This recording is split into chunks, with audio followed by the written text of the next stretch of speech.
En wat is dan die grootste verliespost? Ja, dat zijn de ongedocumenteerden. Want ook daar zit natuurlijk, we hebben natuurlijk een behoorlijk aantal ongedocumenteerden op Aruba. En die kunnen niet altijd aanspraak maken, zijn natuurlijk niet ACV verzekerd, hebben vaak wel iets van inkomen, maar niet genoeg. Ja, en als je bij ons natuurlijk komt voor alleen maar een teennagel verwijderen, dan is dat niet zo heel duur. Maar als je natuurlijk een blinde darmontsteking hebt of een hartaanval of je komt op de IC terecht, dan loopt die rekening heel erg op. En daar maken we wel betalingsafspraken. Maar ja, sommige betalingsafspraken weten we ook, die gaan mensen nooit nakomen. Dat komt nooit goed. En daar praten we wel met de overheid over, omdat Aruba is wel onderdeel van de Verenigde Naties. En hebben we eigenlijk de verplichting als land om wel te zorgen dat die rekeningen betaald worden. En die rekeningen staan nu al heel lang open.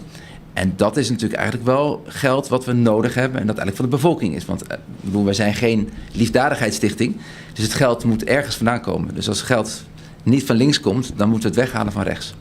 Heeft u in cijfers, misschien per maand of door de hele jaar, wat is die verliespost? Alleen maar voor in te commenteren. Ja, het hangt natuurlijk een beetje per maand af, maar u moet wel rekening houden met tussen de 150 en de 200.000 florin per maand. Per maand, 200.000 per maand. Dat is meer dan 2 miljoen per jaar. Ja, en sommige jaren was het boven de 3 miljoen, ja. Een mooie cijfer. Ja, het zijn hele teleurstellende cijfers. Het staat ook elke keer... Ik heb net hiervoor ook weer bestuursoverleg gehad. En het staat altijd op onze agenda ook. Van hoeveel geld hebben we uitgegeven? Hoe gaan we daarmee om? Maar het is moeilijk om nee te zeggen. Hè? Komt er nooit binnen in een accident of zo? Nee, kijk, deze mensen komen vaak al niet voor de huistuin- en keukendingetjes. Die komen vaak al als het probleem groot is. Dus dat het probleem al te groot is. Dus dan moet je echt iets doen. En dan, wij hebben natuurlijk wel als ziekenhuis nogmaals onze visie, hè, accessible healthcare for everyone. Dus we helpen ook mensen die ongedocumenteerd zijn. Ik vind ook dat we als mensen, wij moeten elkaar helpen.